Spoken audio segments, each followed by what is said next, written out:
This is the I Read Comic Books podcast, the very best podcast for regular comic book fans. I am your first-time IRCB host, Zach McCrary. Very excited to be keeping the throne warm for Mike. Feeling cute, might stage a coup, we'll see. Joining me this week are two shipwrecked children who have gone completely feral and are hunting me both for sport and sustenance. Kait Scotchless. Hello.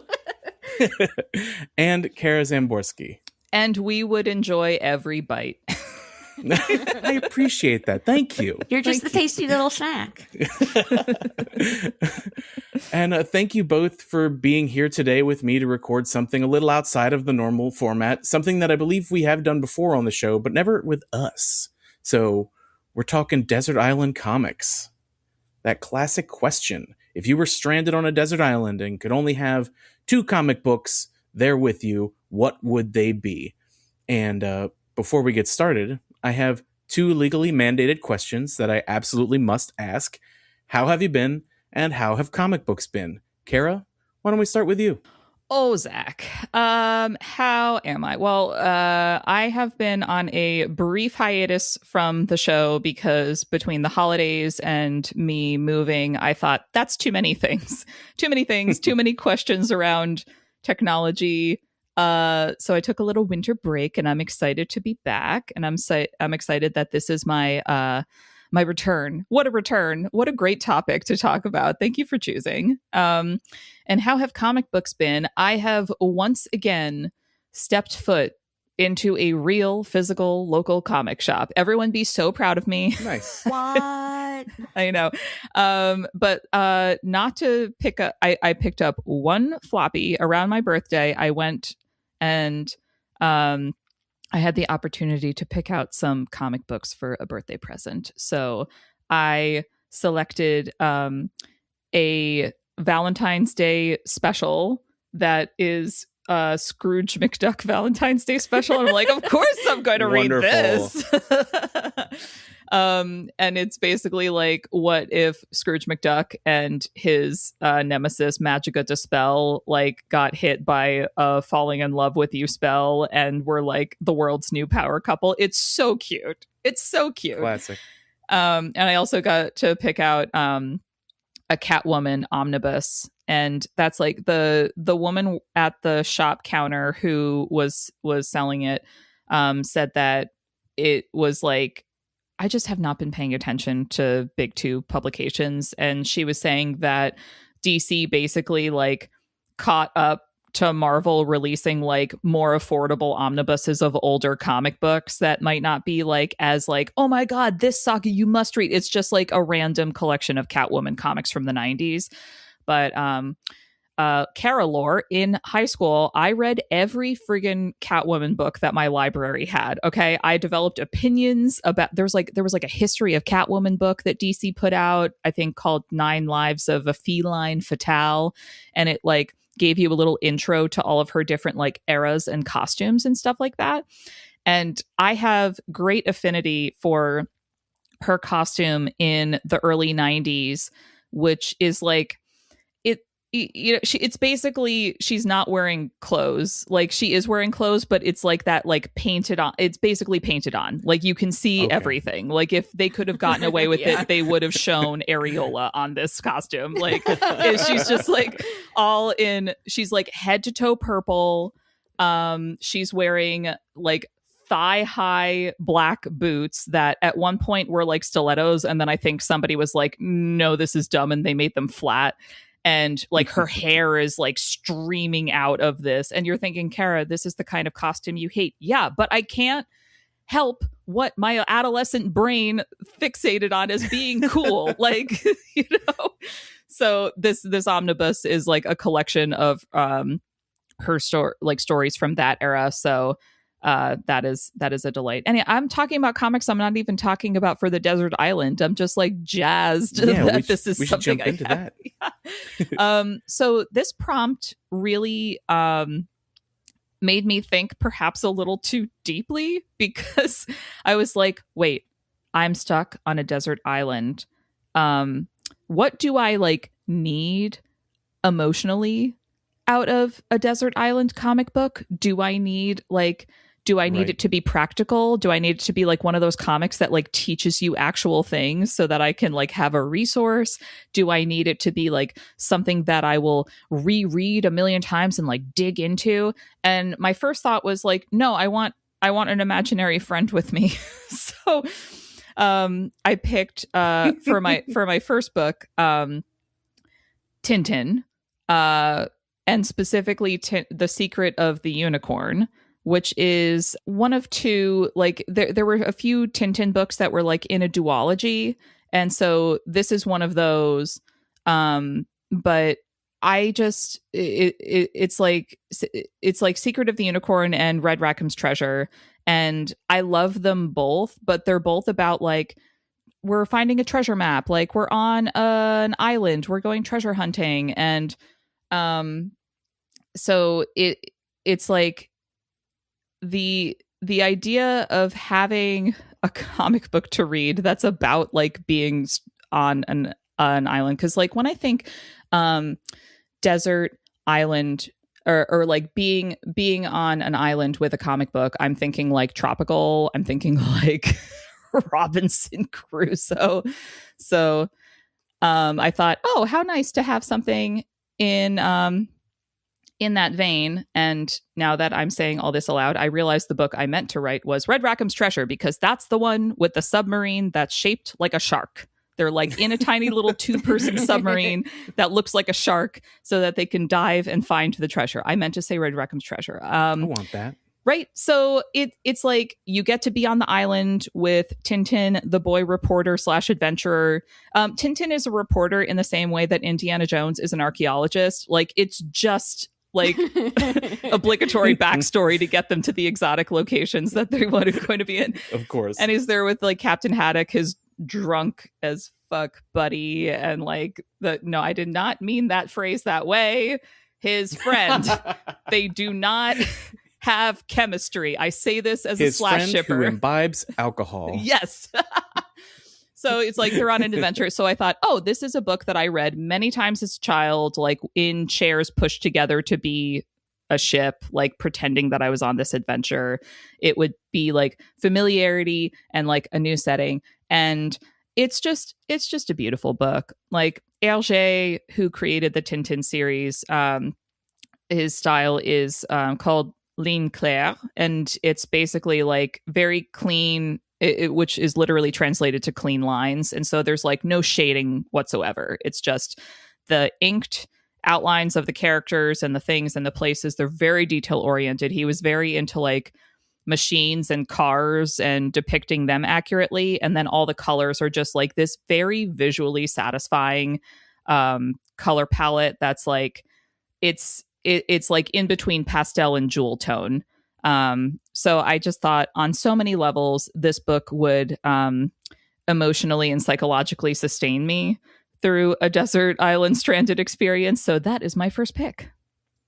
I love that. That's a lot of fun. And I have to admit, I've never actually read any Tintin. So I want to ask, would this one be a good jumping on point, or is there a bad jumping on point with Tintin? Because they're all like individual stories, right? They're all individual stories, except some of them like this that are duology. I'm making a face right now when you said, is there a bad jumping on point? Because there's a lot of casual racism in these books. Oh no. Well, not like it's just like, you know, the whole like it was written in a different time. The author is Belgian. So at the time that he wrote these, Belgium was like, it was post-war, but they were coming out of their era of having a lot of like colonial interests, especially in Africa. There's like a very bad history there. Like his first book was Tintin in the Land of the Soviets. And that one was not widely available in English. And the second one, I think, was Tintin in the Congo. And that one is straight up like racist because it's got all these like colonial attitudes about like Black people in Africa. So not that one. But good to know. You know, the title would have, like, now that I know this, that title would have been an immediate. I'm going to skip that one. But then there's some other like interesting ones with nuance, like Tintin in Tibet, one of the main characters is a Tibetan named Chang, and Tintin is like buddies with this guy, and Hergé had a real life friend named Chang that they were like pen pals. They were like friends when they were young. Chang went back to the East, and Hergé like found him and like got him out of his like situation to come live in the West for his like retirement. It's like this whole cute thing. So you're just so on one level, when you're reading some of the stuff about like there's like Tintin goes to the Middle East and deals with some like oil sheiks. Tintin goes to America and meets some Plains Indians that I'm sure was just like the cowboys and Indians aesthetic of Native Americans at that time that Hergé would have been exposed to through like that kind of media. So it's like if you go into it being like a Belgian dude wrote these like almost 100 years ago, like 80 years ago at this point, and you want to enjoy it as like a comic book and adventure story, and with that critical lens of like there's going to be some representations of like non-Belgian people that is probably going to not be something that would be published today. So but yeah, like, so all that to say, the duology of Secret of the Unicorn and Red Rackham's Treasure is probably one of like the least of those categories, purely because like everybody in them is white. So there's like no, you know, which is like a whole other thing. But yeah, despite all of this, I do think that they are like great stories that are worthy of like reading and preserving. It's just, you know, you should go in with that lens of this is not from a modern perspective, and I shouldn't necessarily like agree with or endorse the views of the author. So this reminds me, I was on the Melcats website recently, which is the Michigan Interlibrary Loan System, and I was looking for some Donald Duck comics because someone on the show has recommended them in the past, and I was like, I need something feel good right now. Who could that be? And the first thing that comes up when you try and find these is a bunch of entries for the same book that is How to Read Donald Duck, Imperialist Ideology in the Disney Comic by Ariel Dorfman and Armand Metellart.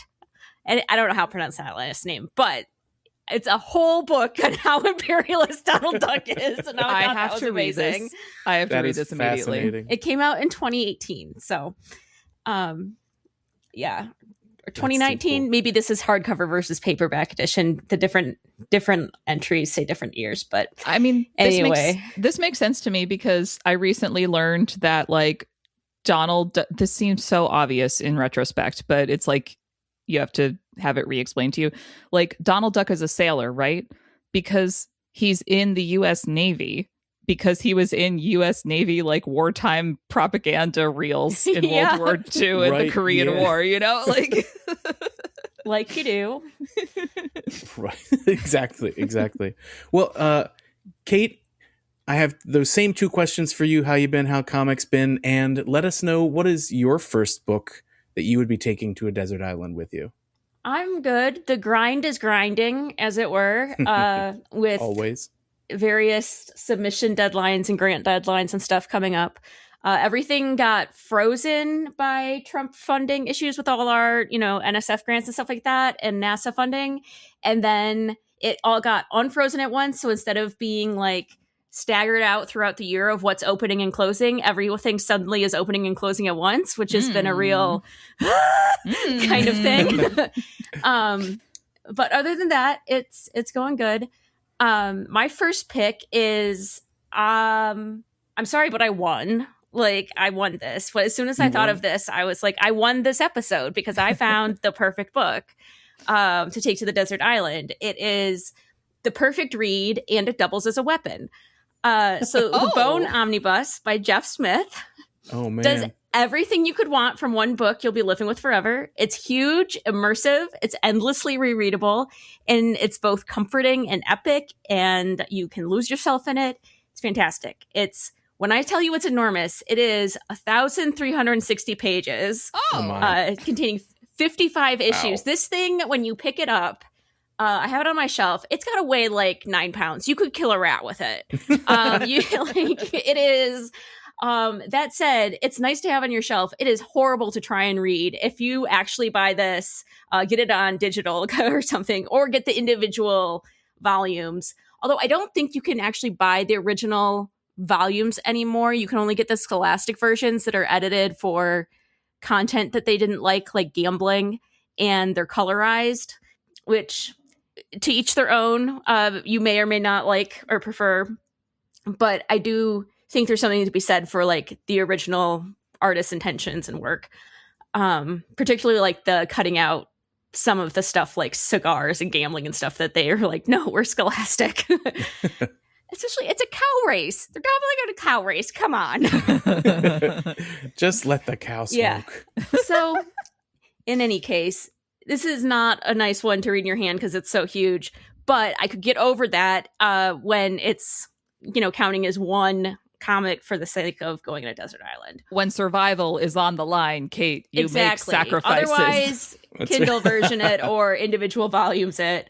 But yeah, it's 55 issues. So good. This won 41 different national and international awards, including 10 Eisner Awards and 11 Harvey Awards. Like, it also is the winner of the coveted one of Kate's all-time favorites awards. Oh, nice.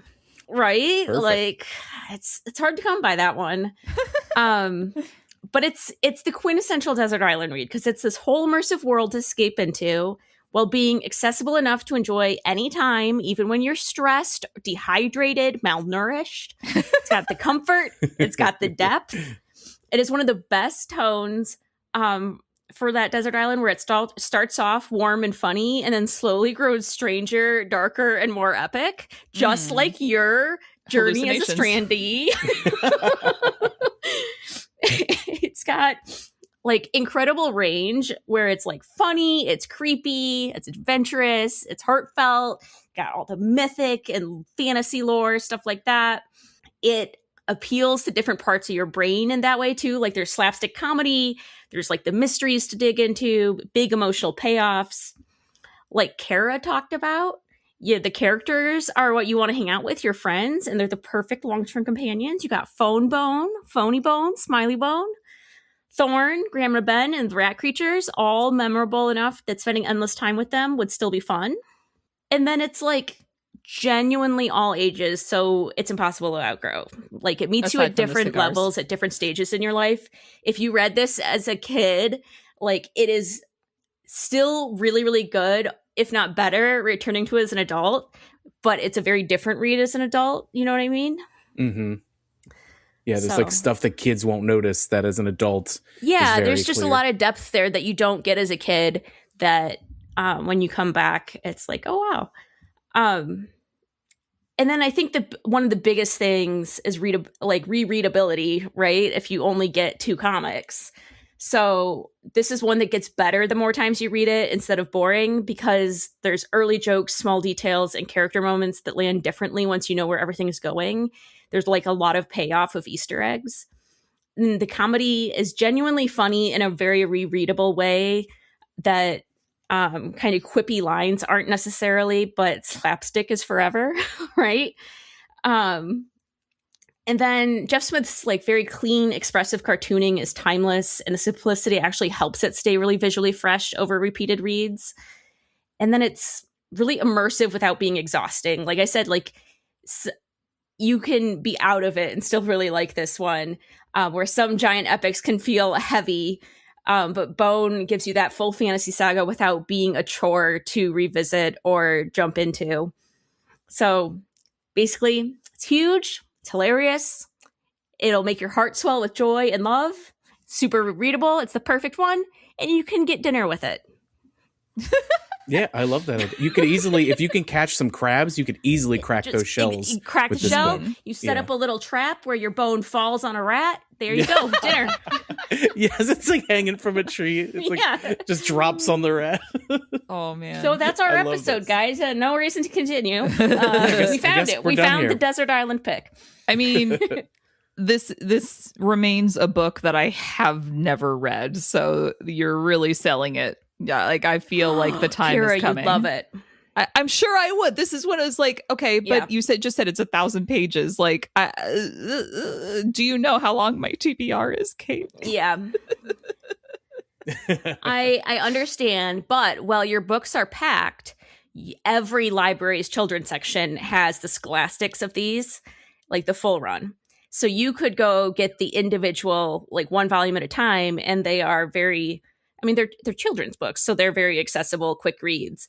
That would be a good, like, while your stuff is packed up, you could sure. And then also, now that you've told me that it's not the quote unquote real version, like, I'm a completist nerd. I need the real version. You can find online, though, things like dissecting what all they took out. The big thing you can't, like, undo that way is, like, they're all colorized. They're like, kids don't want black and white. I'm like, but kids loved Bone when it was coming out. What do you mean? Like, Aww. These are both such good picks so far. You have both done such a good job. And now that I have heard your reasons for those books, I realize that I'm probably going to lose my mind on my desert island because of the comic that I chose. We all will eventually. It's fine. Well, okay. So first, you both chose books with like colorful and interesting characters. Mine's black and white. Come on. Okay. Well, yeah. Metaphorically so colorful. Okay. Metaphorically colorful is true. Yep. Yeah. But like fun characters that you want to be friends with, like that you can have with you since you're alone on the island. Meanwhile, my book will probably stress me out, and I don't want to be friends with any of these people. Oh, no. So my first book that I chose is the East of West End Times Compendium. Written by Jonathan Hickman, art by Nick Dragata, colors by Frank Martin, letters by Russ Wooten. I feel like this isn't a huge leap for anyone familiar with me that's listening to this show, because I can't sing the praises of this book enough. I try to stop myself, but I bring it up a lot. The East of West is probably my favorite comic book of all time, which is why I chose it. It's, for anyone who's not familiar, East of West is an alternate history sci-fi western set in a fractured future America after a mysterious celestial event reshapes the world. The United States splits into several powerful rival nations, and they compete for land and technology and influence. And beneath their political struggles, there's ancient prophecies that are a-stirring, and strange forces tied to the apocalypse start moving across the continent. And at the center of the story is one of the four horsemen of the apocalypse, who's turned against the destiny laid out for him and is pursuing a deeply personal mission across this war-torn landscape. And as governments, prophets, and supernatural powers collide, the fate of the world hangs in the balance. So yeah, real different than what you guys went for. So Dragata's art is very Western comic style with a hint of kind of a manga influence, at least in my brain. And if you're reading Absolute Batman, you know the vibes, but way less giant muscles in this book than there is in Absolute Batman. The characters are a lot more gaunt and like angular. And I will say that it's beautifully put together with a great color palette that really sets the mood and vibes for what America is like in this very different version of history. Very cinematic, very sprawling when it needs to be, but at times very minimalist when we're having like more personal, close-in conversations. And it's weirdly perfect for Hickman's writing style. Like for this comic, at least, the two gelled really well. The writing's top-notch. I love me some Jonathan Hickman. East of West covers so many styles of story, so many unique and interesting characters. It's like I said, it's Western, it's post-apocalyptic with some biblical apocalypse on the way. It's dystopian. It's got tons of political intrigue. It deals with relationships of several families who are all wielding power in this world, as well as the relationships between the four horsemen of the apocalypse, who are very much they very much come across as bickering siblings. And you get to watch them grow up, because when it starts, they're kids because they've come back to Earth, and you watch them grow up again as they're searching for Death, who is the one who kind of decided to go and do his own thing. The dialogue at times is quite dense and intense. Characters get long soliloquies, especially the leader of the Confederacy. He's a blowhard who is very full of himself, but if I'm living alone on an island, my thought was I'm going to have all the time in the world to read and reread and fully grasp every idea and every character journey and every history and piece of art. And I thought this is a good book to be stuck alone with, because it will not only entertain, but also keep my brain like active and sharp, because there's so much going on. So I was thinking in terms of like making sure the sword never gets dull. Do you know what I mean? Hickman does a marvelous job of presenting a very slow burning story that leaves you with more and more questions as it goes on. And only in tiny bits does it reveal things as you're reading over the course of 45 issues. And I loved every minute of it. So I thought, this is a book that I haven't had the chance to revisit as many times as I would like. If I'm stuck on an island, it would be a good choice to keep my brain active and to keep me entertained in between killing rats and fishing and trying to build huts. I see your rationale. And also, then if you got rescued, which of course we hope you do. Thank you. If you got rescued, then would you come back home to your home in America and be like convinced that the book that you read was actual history? And they would I come home and everyone's like, he really changed on that island. Like, there's some stuff going on. There's some deep stuff that happened to him there.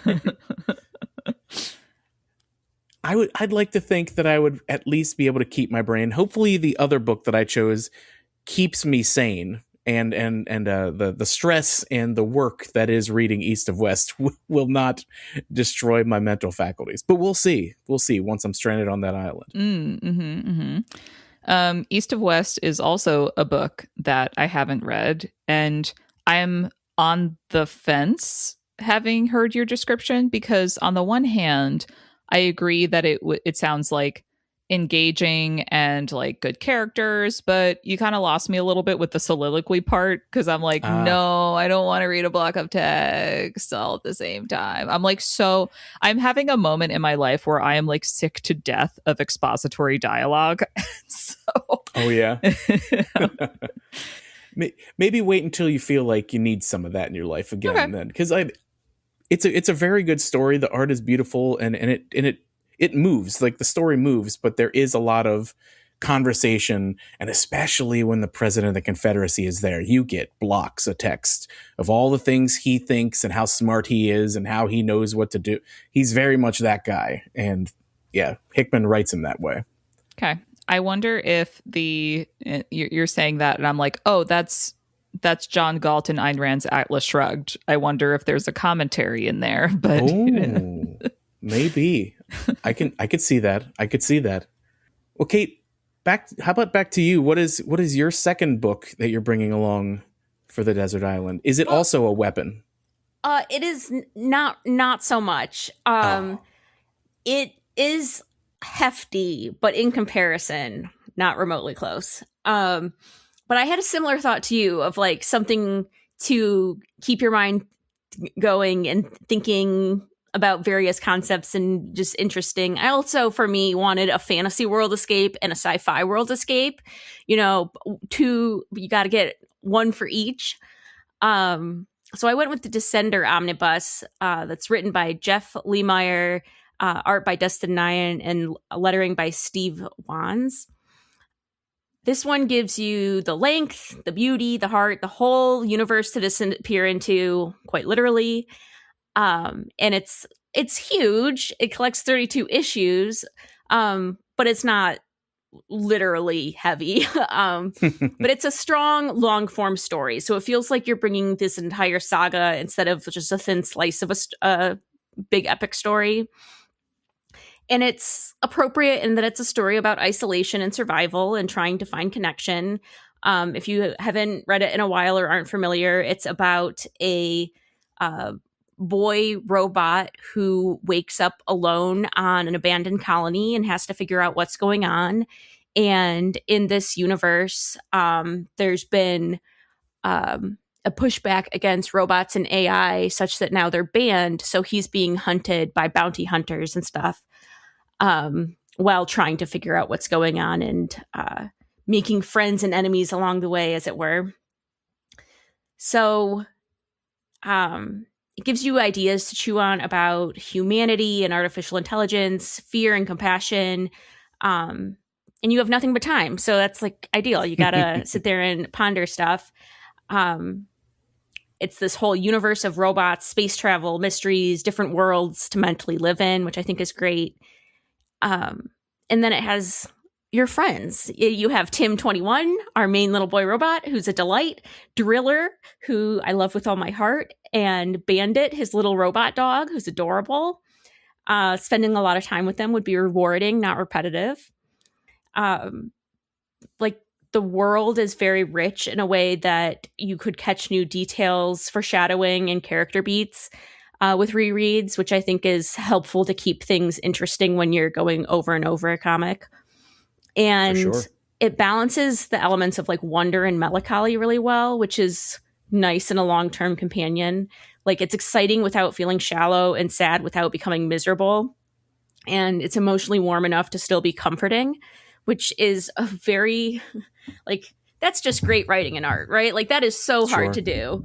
And the art is just like one of my favorite art books of all time. The watercolors are gorgeous. They're this like soft dreamlike look that keeps it fresh to look at over and over. Like, each page you could hang on a wall and be very happy with the art on your wall. You know what I mean? There's a reason Nyan won an Eisner for it. It's just phenomenal. So is this one, have you guys read this one? This was really popular for a while. I have, because I love that team in general. Same. Like, Lemphere's one of my favorite writers, and when he and Nguyen get together, it's just, I like the other book that they did, The Little Monsters, about the vampire kids. Mm-hmm. That was like, they're just a great duo. They're so good. And I should say, this is created by both of them. I think when we say writer and artist, it's often you kind of just automatically think it's just created by the writer, but this was created by both of them. So yeah, I agree. They're an instant read for me. I have not read it, and I fear this is one of those episodes where I just come away from it. Like, this, unfortunate, like, adding to my TBR, but all of these are like, this series is completed already. How many thousands of pages would you like to read, Kara? Yeah. Well, okay, so it's only 5 trades to read all of Descender, but it's a lie, because then they just did the thing where they retitle something and then you have Ascender, which is basically the same series. It's a little distinct in that there's a time jump and a new main character. So it's less of a lie than a lot of renumberings. Okay. But once you read all of Descender, knowing that Ascender's out there, you'll want to read Ascender. So kind of like Avatar and Korra. Yeah, very much. Right. Yeah. Like, you could live with them apart from each other. Like, you could read one and not have to read. You could read Descender and not necessarily have to read Ascender, but it is a nice companion. And hey, once you're on your island, you can always just swim over to hers and borrow it, because you're going to have time. Perfect. If we can swim to each other's islands, we can pool resources, Zach. This is not part of the prompt. There's a very nice graphic novel edition of Lord of the Flies that I did seriously consider. Wouldn't that be funny to be your desert island pick? That's hilarious. Oh my God. That's hilarious. I decided against it. Poor Piggy. Oh man. Poor Piggy indeed. Yeah, the exact thing that I modeled my opening after when talking about both of you, my feral children. Uh-huh. Well, Zach, what else would you end up with on your desert island? Well, this one is a lot less stressful, and I think that's the reason that I chose it. But before I say that, let's talk a little bit about what we've got going over on the Discord picks. So Avocado Kenobi, he says he's bringing Sweet Tooth and Marvel Superheroes Secret Wars. He specifically said covers the incredible emotional and the dumb punching. And then we've got Jeff. He's bringing Lone Wolf and Cub and One Piece. And I was like, man, you're going to have a big chest to bring One Piece along with you. It's going to be heavy. Make sure it has wheels.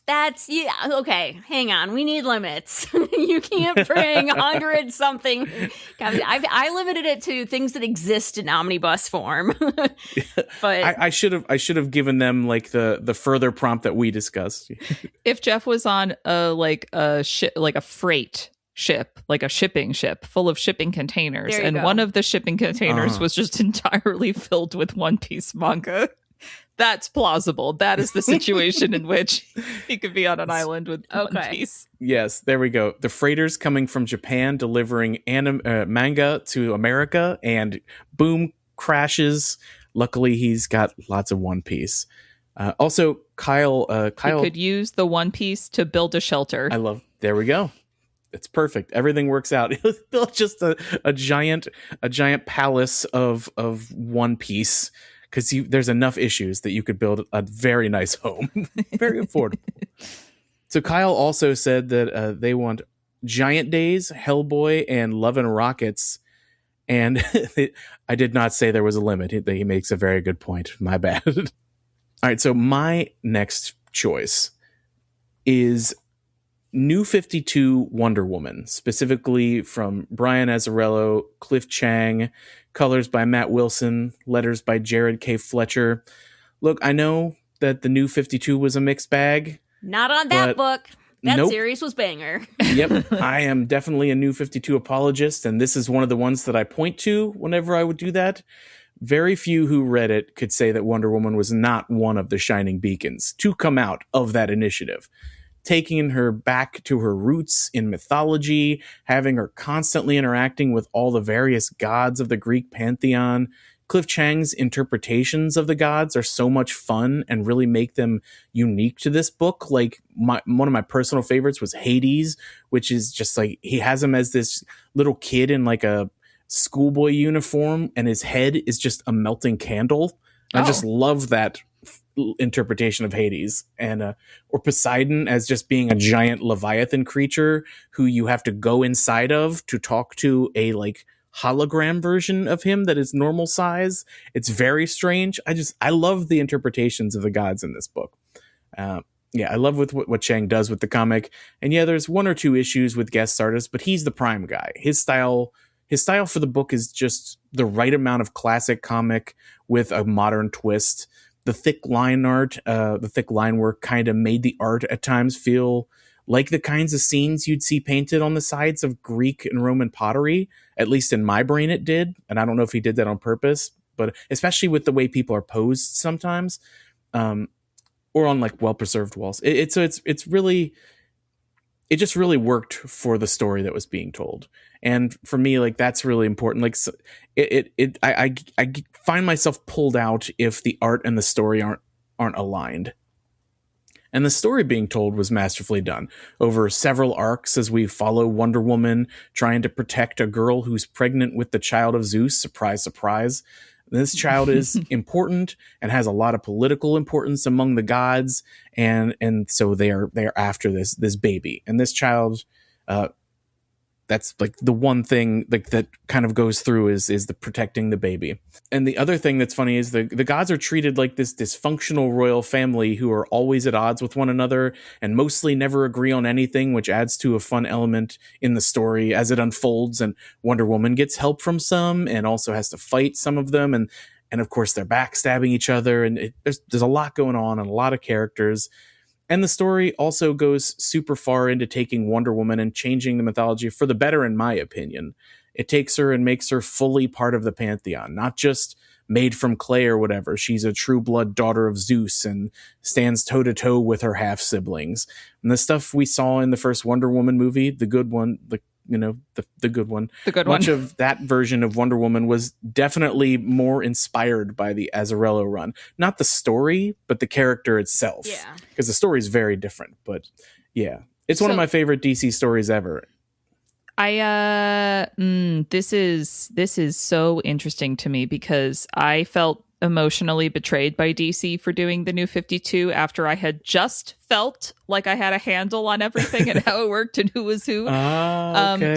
And I remember reading the first few issues of that Wonder Woman run and just being like thumbs up on the jacket, thumbs up on the pants, and being like but like overall the Zeus thing, that's interesting that your perspective is like, oh, this makes her like a legitimate part of the Greek pantheon, because I actually don't really like the thing where she's a daughter of Zeus, because I'm like, who isn't? And like her like the origin story that, oh my god, was it Wolfman and Perez in the 80s who did that? I know they did Teen Titans. I know at least one of them did the Wonder Woman origin story where Hippolyta like shapes her from the clay, and like they had taken that from some of like the older runs too, I think. But Hippolyta like shaping Diana from the clay on Themyscira and having I think the goddesses breathe life into her and like give her talents and stuff. Like, like that to me is more like she's her own thing. She's like from a matriarchy, like the actual physical embodiment of like strong, independent woman who don't need no man, like even for procreation. So I see and understand why it's appealing to have her be a daughter of Zeus, to make her like more integrated into that existing suite of god / characters. But I also, it like really bothered me that they took her from this like unique thing with a unique origin story and made it more like, oh, like Zeus got horny again and here's Diana. And I totally see what you're saying. I was the opposite.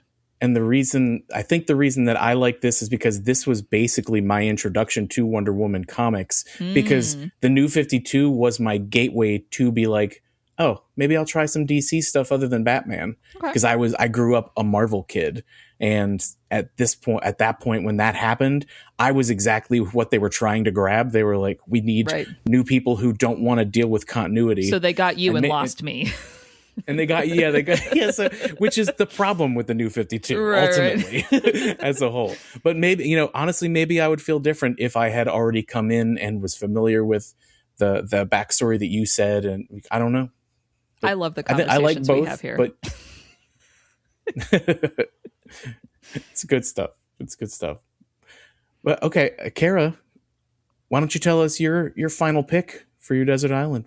I'm going to take you on a thought journey with me and cheat a little bit by mentioning more than one book. Oh boy. Because first I was like, oh, like I really like this idea that I have of I would want to have like some creature comforts with me. Like what are some like core childhood memories? Let's get some imaginary friends on this island with me. So I was like, obviously I want an Archie comic. And I was like, okay, well, which one? There's so many of them. And I was like, well, if I would have to pick one, I guess I would like a collection of Harry Lucy comics, because his art style is so like animated and fluid. And actually in some ways, I think you could argue was a little inspired by some Tintin stuff. And it is like the physical comedy that he has in his stories are top tier. And I was like, oh, that would be nice. And I was like, well, and if I had to pick like a single issue, I'd love like a random single issue from the 60s that had obscure hippie character Clyde Did It, because that's a core childhood memory of like reading comic books that my mom had when she was a kid. Of like this, like he's got like bare feet. He's like stereotypical hippie in every way that Archie does stereotypical anything, where they're just like adults writing teenagers for a children audience. So Clyde has like giant like sunglasses, and he's a white boy with an afro, and he's just like singing hippie songs all the time. And I feel like I'm hallucinating when I explain him to people, because they also did a second version of the character that they've actually reprinted, and original Clyde, like I can't find him anywhere. So, but then I thought, like, well, more in the vein of where you both went for your second picks, where I was like, but what if I want something to like really dig into intellectually? And unfortunately, the only book that I could come up with in that category was Watchmen.